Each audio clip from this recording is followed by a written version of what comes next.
আসসালামাইকুম। আশা করি সবাই ভালো আছেন। আজকে আমার একটা মেমোরি এবং ডাক্তার হিসেবে প্রথম জীবনের কিছু স্মৃতি আমি শেয়ার করব।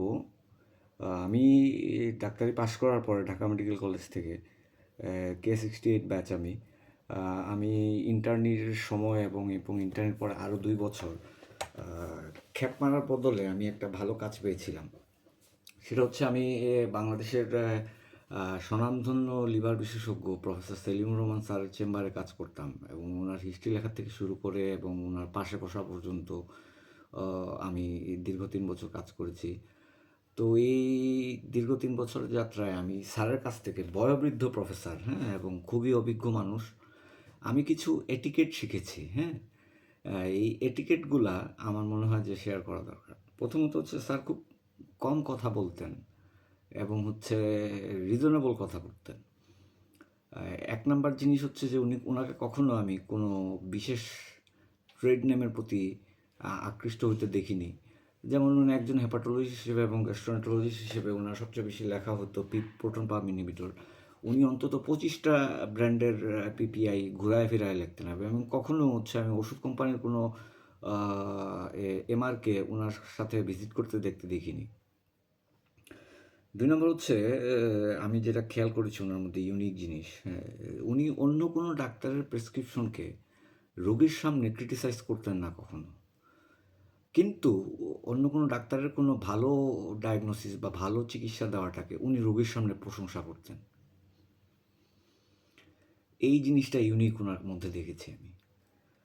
আরেকটা ইউনিক জিনিস ওনার মধ্যে ছিল যে অন্য কোনো ডাক্তারের ওষুধ যা ঠিক আছে, উনি সেটাকে বদলায় অন্য কোনো ট্রেড নেমে বা একই ট্রেড নেমে উনার প্রেসক্রিপশন আলাদা করার জন্য এটা করতেন। উনি করতেন কি? উনি আমাদেরকে বলতেন যে লেখো যে অমুক ডাক্তার সাহেবের ওষুধ পূর্বের নিয়মে চলিবে।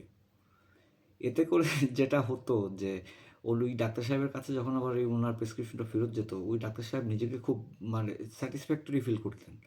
এটা খুব ইউনিক একটা জিনিস। আসলেই ঠিক তাই, হ্যাঁ, দরকার কি আরেকজনের একটা সঠিক ওষুধ চেঞ্জ করে অন্য ট্রেড নেমে লেখার।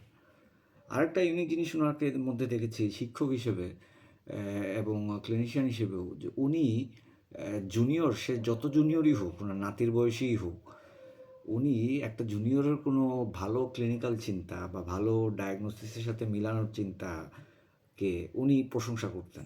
ভেরি গুড, উনি প্রশংসা করতেন। এবং উনি ওনার এই চেম্বারে ওনার যে রেসিডেন্সি কোর্স আছে বা ছিল বা বঙ্গবন্ধু শেখ মুজিব মেডিকেল বিশ্ববিদ্যালয়, এখন তো বাংলাদেশ মেডিকেল বিশ্ববিদ্যালয়, হেপাটোলজির কোনো রেসিডেন্টকে কিন্তু উনি কাজ দিতেন না, হ্যাঁ, যাতে কোনো বায়াস না কাজ করে। একবার এমনও দেখেছি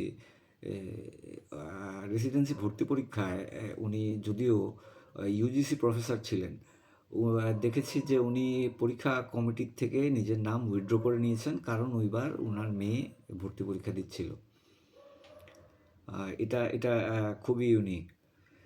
আরেকটা জিনিস ওনার মধ্যে দেখেছি যে উনি কখনো নিজে ম্যাজিশিয়ান হতে যেতেন না। যখন প্রয়োজন হতো যে অন্য কোনো স্পেশালিস্টের কাছে রেফার করার, উনি রেফার করতেন। এমনকি এও হতো যে উনি রোগীর সামনে অকপটে বলতেন যে আমাদের মনে হয় যে আপনার এই সমস্যার জন্য আমাদের একটা মেডিকেল বোর্ড করা দরকার।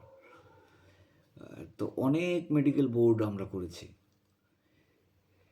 তো এই হচ্ছে আমার কাছে মনে হয় যে ওনার এই এটিকেটগুলা আমাদের সবার মধ্যে যদি থাকতো, তাইলে আমাদের ডাক্তার সমাজের যে ভাবমূর্তি অনেকটুকুই আগায় যেত।